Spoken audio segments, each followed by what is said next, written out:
You ever witness a moment that feels ordinary until it suddenly isn't?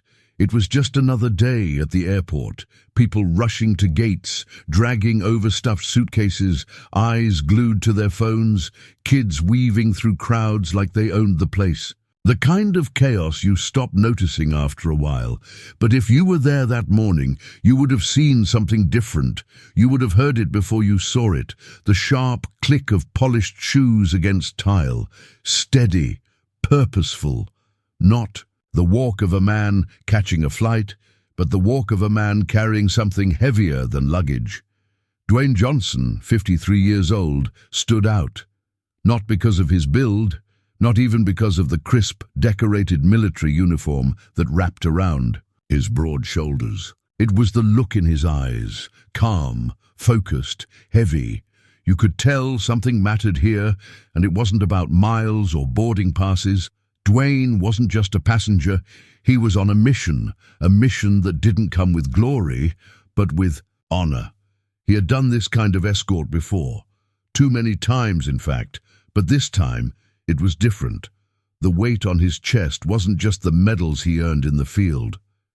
It was what waited outside on the tarmac, a casket, draped in, the American flag. Inside lay Private First Class Jason Reynolds, just 21, gone far too soon. Dwayne paused at the entrance, adjusted his cap, and inhaled deeply. For a moment the airport buzz faded. This wasn't about him. It never was. It was about the promise, a sacred one, that no soldier would be left behind, that they'd be brought home, always. He approached the check-in counter with the same discipline he'd used in the field. He laid down his ID and military orders, a quiet authority in his every move. The woman behind the counter barely looked up at first, typed a few things, frowned, then glanced at the screen again, and then something shifted. "Sir, can I see that again?" Her voice had that clipped tone, controlled but uncertain. He handed the papers over once more, his eyes never leaving hers. She glanced sideways at her co-worker. "You know that look, the one that says, 'This just became complicated.'" She turned, whispered something. Another agent leaned in. Their posture changed, like they were bracing for something but didn't know what. Dwayne didn't move, didn't blink, but he felt it, the shift, not in the air, in people. When she returned, her smile was forced. "I'm sorry, sir, there seems to be an issue with your ticket. You won't be able to board at this time." Now pause here. Imagine being told that, after everything you've done, after what you're carrying. Dwayne exhaled, slow, controlled. He had faced hostile fire, diplomatic standoffs, even seen brothers fall beside him. But this moment, this was something else. "I'm escorting the remains of a fallen soldier," he said, his voice firm but respectful. He tapped the paperwork. "Everything is in order." The agent avoided his gaze. "I understand, sir," she replied, her voice faltering.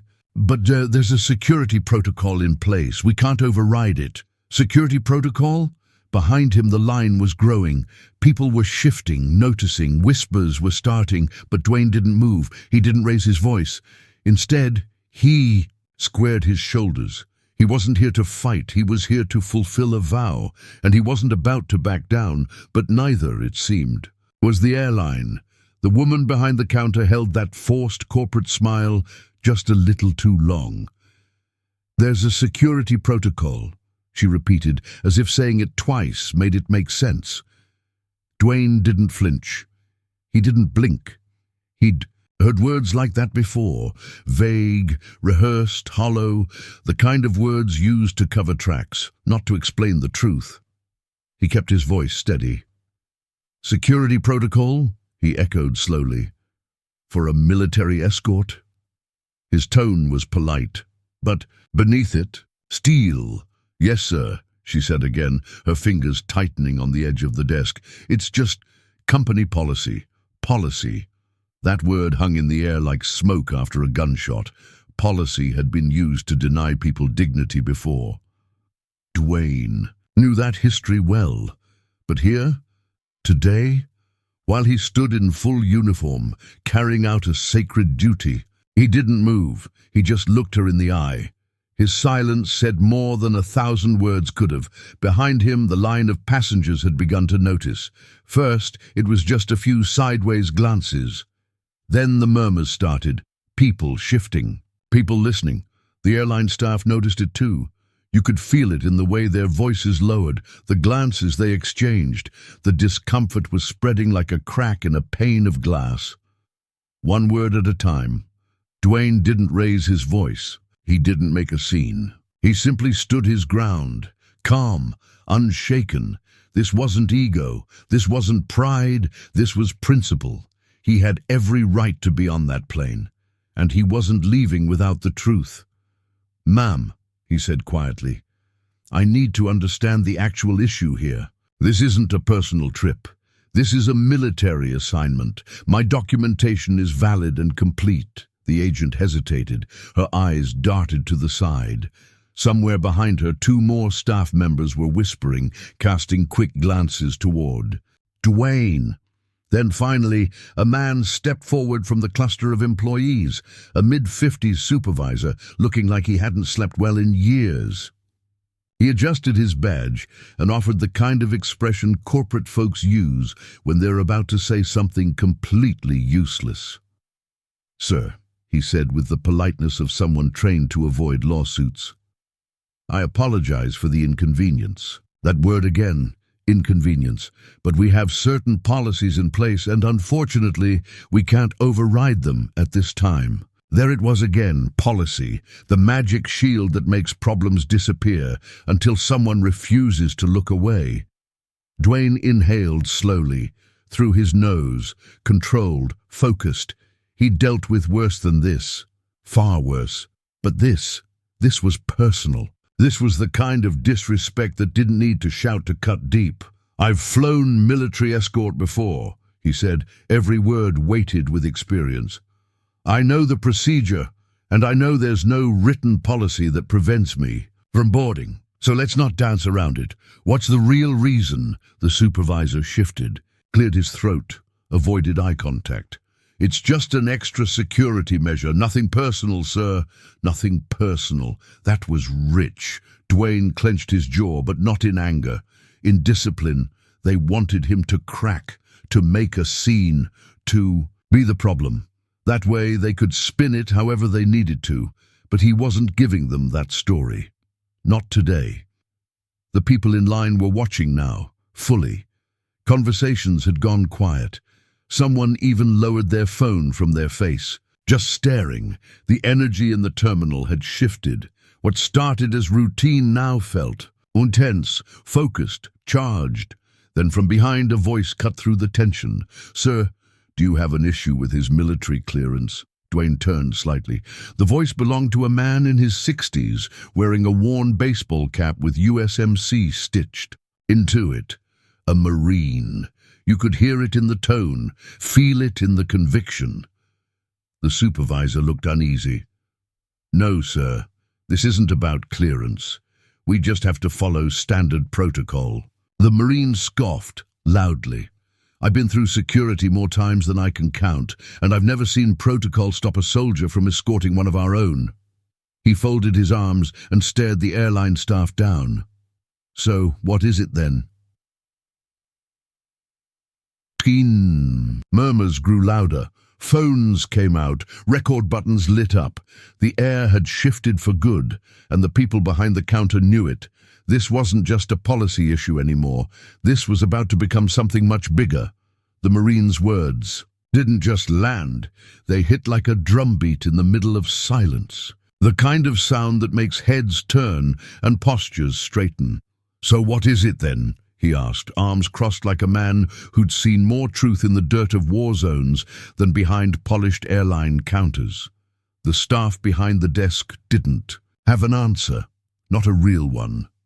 And the silence that followed, it was louder than any argument could have been. Dwayne stood tall, unmoved, his face unreadable. But inside, he felt it. The atmosphere had shifted, not just in his favor, but toward. Something much more powerful, awareness, a collective unease. The kind that builds when regular people realize they're witnessing something wrong, and they can no longer pretend it's not happening. The airline employees were clearly rattled. The woman at the counter kept her eyes glued to the computer, screen like it held the answers she didn't. The supervisor rubbed the back of his neck, casting side glances toward his team, likely hoping someone else would step in. But no one did. Because by now, the terminal was no longer just a place where people waited for flights. It had become a stage, and the audience wasn't just watching. They were starting to care. A few feet away, a young woman, barely in her mid-20s, took a cautious step forward. She was holding her phone out in front of her, already recording. Her voice was soft, but unwavering. "Excuse me, sir," she said, addressing Dwayne with a respectful nod. "I don't mean to intrude, but are they really not letting you board?" Her question wasn't loud, but the way she asked it, the words hung in the air, clear and sharp. People leaned in just to hear the answer. Dwayne looked at her. "That's correct," he said plainly. She blinked. Once, twice, like she expected a different response. Then, almost without hesitation, she turned the phone around. "Live right now," she said. "People need to see this," and just like that the dam broke. Another man, further down the line, raised his phone high. "This is wrong," he said, shaking his head. "This man is literally escorting a fallen soldier, and they're denying him a flight." His voice carried across the terminal. A woman in a denim jacket called out from a few rows back, "Hey, can someone explain what's going on here?" The energy was unmistakable now. Phones were out everywhere, recording, streaming, tweeting. You could feel the pressure shift in real time, from quiet frustration to collective outrage. The woman behind the counter looked like she wanted to disappear. Her fingers hovered over the keyboard, but didn't move. The supervisor's face tightened. The staff huddled behind the desk, whispering with urgency, but whatever control they thought they had, it was slipping fast. Then the Marine stepped forward again. His voice wasn't loud, but it carried weight. "I've seen a lot of things in my life," he said, "but I never thought I'd see the day when a soldier, especially one escorting a fallen brother, was treated like this." He paused. His words weren't rehearsed. They were real. This is a disgrace." And just like that, the terminal fell quiet. Even the background announcement seemed to fade. The only sound now was the low beep of record buttons, the faint buzz of livestream notifications, and the rising heartbeat of a moment that had become much, much bigger than a flight. A baby fussed in a stroller nearby, but the mother didn't move to calm the child. Her eyes were locked on her phone, reading something, her jaw clenched in disbelief. Someone muttered behind Dwayne, "It's already trending." And somehow, he knew exactly what that meant. He didn't need to react. He didn't need to speak. The moment was speaking for itself. The airline had lost control of the narrative. The people weren't just passengers anymore. They were witnesses, and every second that passed, they were becoming part of the story. You could feel it now. The silence wasn't just quiet, it was sharp, uncomfortable, electric, the kind of silence that says something's about to erupt. Phones were still raised, fingers still tapping, but no one was speaking just to speak. Every breath in that terminal was being held, every pair of eyes locked on Dwayne, and he hadn't moved an inch. Then, from somewhere toward the back, a man in a hoodie let out a low whistle. "Damn," he muttered, eyes still on his phone. "This is everywhere now." He wasn't exaggerating. The story, this moment, had officially broken beyond the walls of the airport. Tweets were racking up thousands of retweets in real time. A photo of Dwayne standing firm in uniform, arms at his sides, facing down airline staff, was now circulating like wildfire. One caption read in bold, "They just denied a black U.S. Army colonel his flight while escorting a fallen soldier. This is how we treat our heroes." Underneath it, the numbers were climbing. Fast, a woman near the windows gasped. "Oh my God," she whispered, eyes wide. She turned her phone to show the person next to her. "He's on Twitter." Another voice chimed in. "He's trending on Facebook too." And suddenly, it wasn't just the people in the terminal who were watching. It was the entire country. Even the airline staff could feel the shift. The woman behind the counter was no longer trying to type. Her hands were frozen above the keyboard, her eyes flicking between camera lenses pointed straight at her.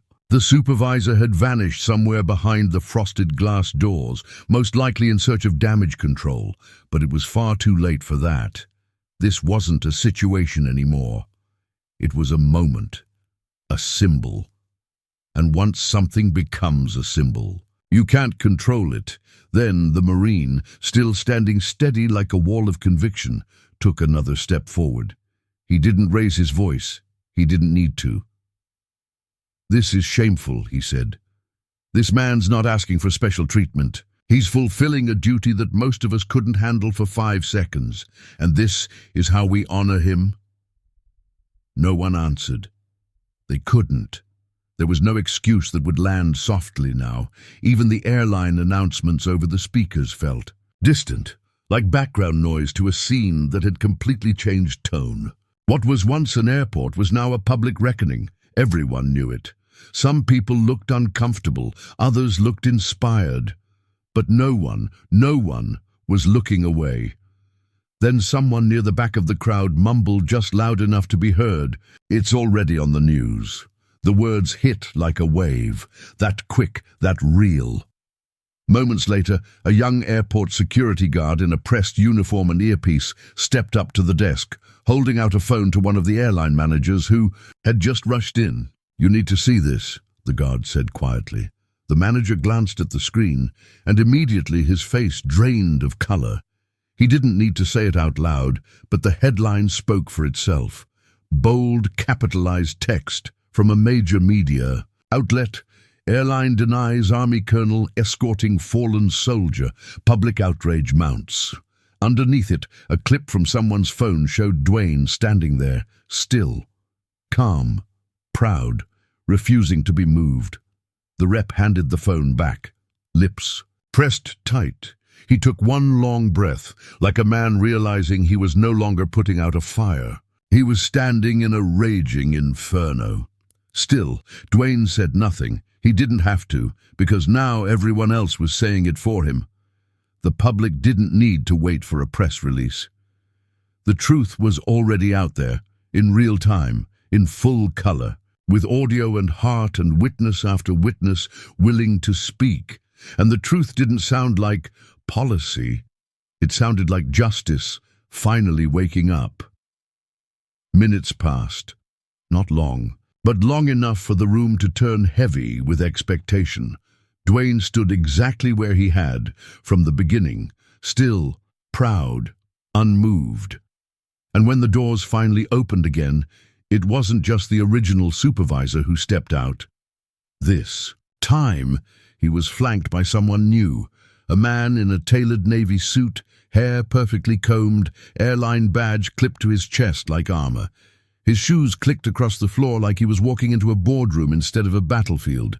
He surveyed the scene, phone still recording, eyes still locked, tension hanging like fog. And when he spoke, it was with the kind of polished tone only found in crisis training. "Colonel," he said, clearing his throat, "I want to apologize for the miscommunication. There seems to have been an error in our system." There it was. Miscommunication. The most convenient word in the corporate handbook. The one that says, "We got caught, and now we're scrambling to save face." Dwayne didn't respond. Not yet. He let the silence breathe. Let it settle just enough to remind everyone who was actually in control of this moment. The airline rep adjusted his tie. "We're working to get you on your flight as soon as possible. Of course, first-class accommodations will be provided." First class. As if that was the issue, Dwayne's eyes didn't even flicker. Instead, he looked past the man, toward the counter where the same agent still stood, clearly avoiding his gaze. The same one who had smiled stiffly when she denied. "In boarding." The same one who hadn't even bothered to look up when he explained why he was there. He finally spoke. His voice low, measured, firm. "I appreciate the urgency," he said, "but I need to ask something." The rep nodded quickly. "Of course." Dwayne paused, then looked the man directly in the eye. "If no one recorded this, if no one spoke up, would I still be standing here?" It hit like a stone dropped into glass. The rep stammered, lips parting slightly, but no words came out. He didn't need to answer, because everyone already knew. A murmur spread through the terminal. One woman whispered, "He's right." Another passenger shook his head slowly, almost ashamed. The rep tried to recover. "Sir, we sincerely apologize for the inconvenience." But Dwayne cut him off, not with anger, with clarity.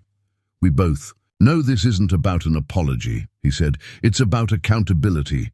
That word, accountability, carried weight. It landed in the room with finality. No one dared speak over it. Even the nearby crying baby had gone still. The airline. Rep straightened his posture, now trying to shift back into authority mode. "Colonel, let us get you on your flight now." But before Dwayne could respond, a younger man in a crisp airport security uniform stepped forward. He was holding a phone, expression serious. "Sir," he said to the airline rep, "I think you should see this." The rep frowned and took the phone, scrolling. His face paled within seconds. "What?" the Marine from earlier asked, arms still crossed like a sentinel. "Something wrong?" The rep didn't answer, but he didn't need to, because the news had officially escaped containment.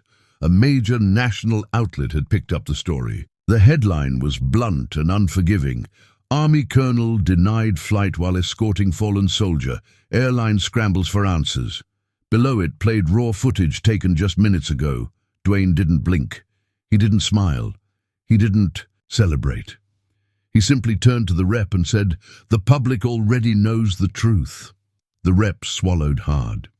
"We'd like to issue a public statement." Dwayne shook his head. "I don't need a press release. I don't need first class. I need respect, and so does the soldier I'm escorting." Another murmur swept through the crowd, softer this time, almost reverent. The rep gave a stiff nod, but it was clear he was no longer in charge of anything here. Dwayne adjusted his hat, not as a gesture of pride, but of readiness. He wasn't here for revenge. He was here to finish the mission, a mission that should have been simple, quiet, honorable. But now the entire country was watching. Just when it seemed like the moment had reached its peak, when the airline rep stood frozen, the crowd still murmuring, and the press headlines had already begun circulating, something shifted again. The quiet hum of tension was interrupted by a new presence. It wasn't loud. It didn't need to be. The crowd parted almost instinctively, the way people do when something or someone demands respect without asking for it. Through the opening walked a man in a sharp, dark blue uniform, tall, composed, confident. His posture alone told you he wasn't from the airline. He wasn't from airport security either. No clipboard, no headset, just authority. Real, undeniable authority. Clipped to his chest was a Department of the Army badge, unmistakable under the polished lighting. He walked up to Dwayne and extended his hand. "Colonel," he said firmly, "I'm Major Thomas Beckett, Department of the Army. We've been made aware of the situation." Dwayne shook his hand. Their eyes met for half a second, and nothing more needed to be said. Beckett wasn't here for a report. He was here to take back control. Then Beckett turned to the airline representative, who now looked like he wished he were anywhere else on Earth. "We are handling this now," Beckett said, his voice crisp and final. "Colonel Johnson and the remains of Private First Class Jason Reynolds will not be flying commercial." The rep blinked, struggling to recover. I understand, but we were just about to resolve this and—" Beckett cut in, polite but firm. "No, you were just about to cover your tracks." You could hear it in the tone, not anger, command. He glanced back to Dwayne.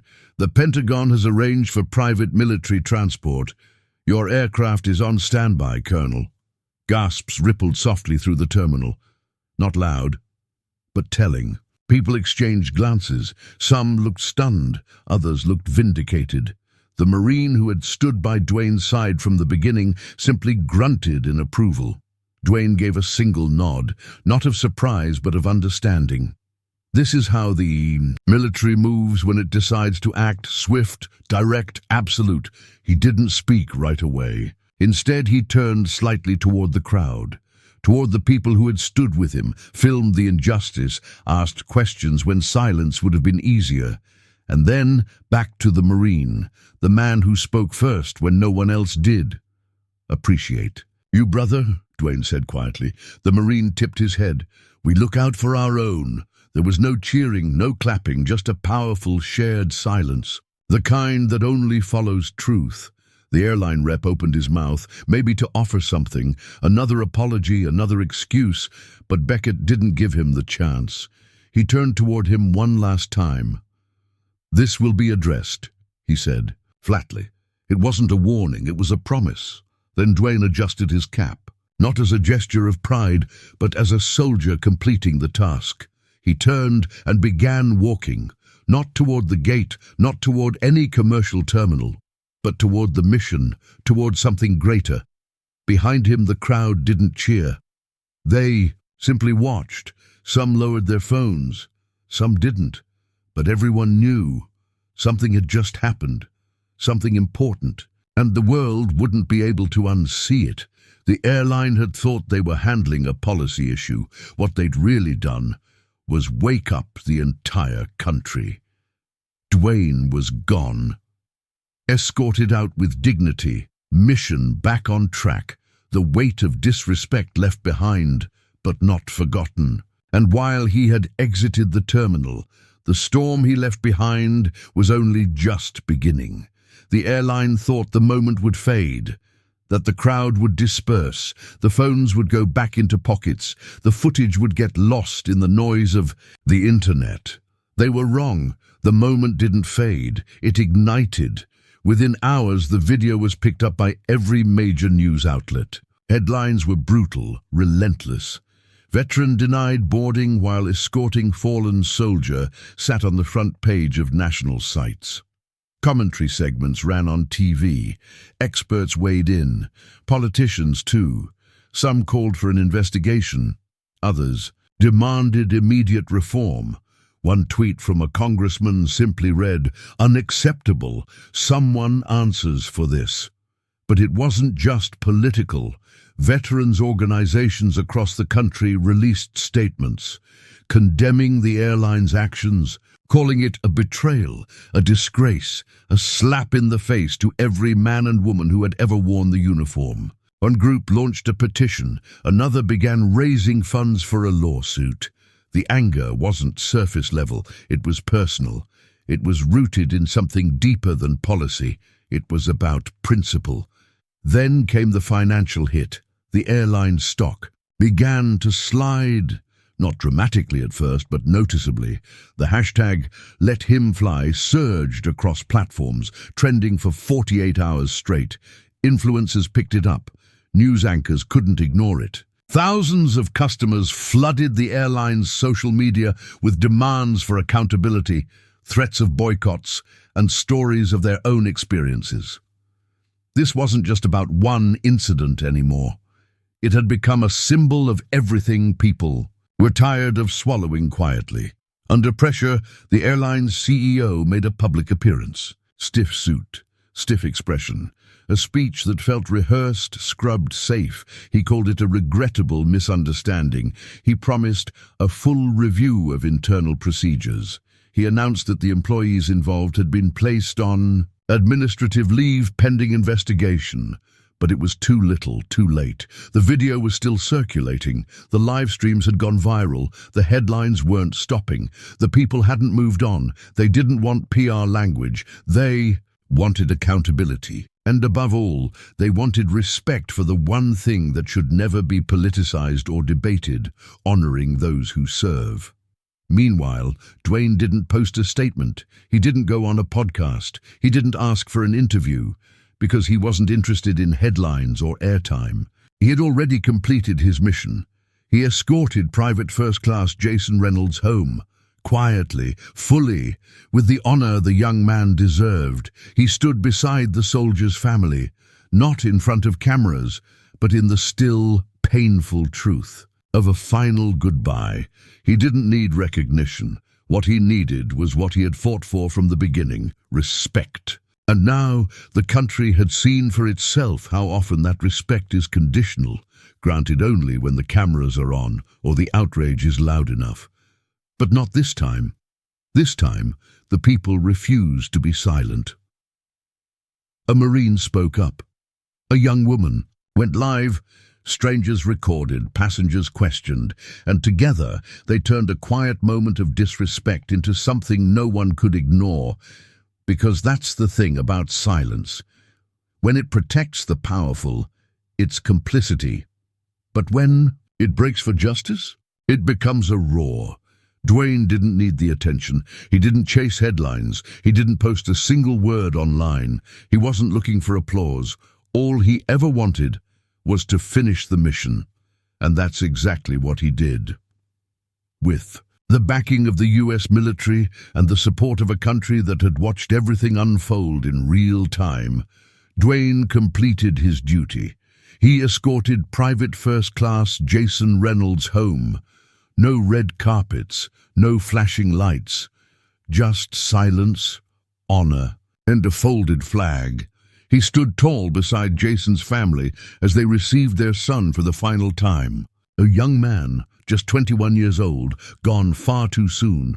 There were no speeches, no cameras this time, just quiet tears, the rustle of flags, the heavy presence of finality. Dwayne didn't need to say anything. His presence was enough. Solid, steady, resolute. This wasn't about revenge. It never was. It wasn't even about punishment. It was about something far deeper, something America has always claimed to value, but too often forgets in moments that matter: respect, not when it's convenient, not when the crowd demands it, but always, because respect shouldn't be conditional. It shouldn't require a live stream. It shouldn't take a trending hashtag or a viral video to remind people what is right. Honor shouldn't depend on who's watching, and dignity shouldn't come with terms and conditions. And yet, how many people would have walked past that counter if no one had spoken up? How many would have seen a man in uniform being denied a seat and simply looked away? That's the real question, isn't it? But this time, the silence broke. A Marine, weathered and proud, refused to stay quiet. A young woman held up her phone. A man in a hoodie hit record. A mother leaned over and said, "This isn't right." Ordinary people made the extraordinary decision to care, and that decision made all the difference, because injustice thrives in silence. But this time, silence didn't win. Truth did. The airline thought they could contain the damage. They released statements, held press conferences, pushed apologies, but the public saw through it. The world had already chosen which story to believe. And it wasn't the scripted one. It was the one told in raw footage, in firm voices, in the quiet power of a soldier standing tall. Dwayne didn't ask to be a symbol. He didn't ask to become the center of a national conversation. But sometimes the mission chooses you. And when it does, you walk through it. Not for recognition, but because it's right. And that's exactly what he did. He didn't take the easy path. He didn't yell. He didn't fold. He stood calmly while the world figured out what kind of country it wanted to be. And when the dust settled, when the last headline faded, when the outrage cooled, what remained wasn't just a story about an airline. It was a reminder that honor is not optional, that our heroes deserve better. That one voice, one phone, one act of courage can shift the weight of an entire moment. So the next time you see something that doesn't feel right, don't look away. Don't assume someone else will speak up. Because the truth is, the people in that terminal didn't plan to be heroes that day. They just refused to stay silent. And in doing so, they helped bring a soldier home with the respect he was always owed. Sometimes a story doesn't just make headlines. It holds up a mirror. This wasn't just about a flight. It was about whether we still recognize sacrifice, whether we honor it when no one is watching, and what happens when ordinary people choose courage over silence. If this story made you feel something, anger, pride, maybe even a tear, then share it. Let someone else feel it too, because respect shouldn't be optional. And the next time you see someone standing alone for what's right, maybe you'll be the one to stand beside them. Drop a comment below. What would you have done in that terminal? Like this video if it moved you. Share it if you believe in honoring those who serve. Subscribe for more stories that don't just go viral, they matter.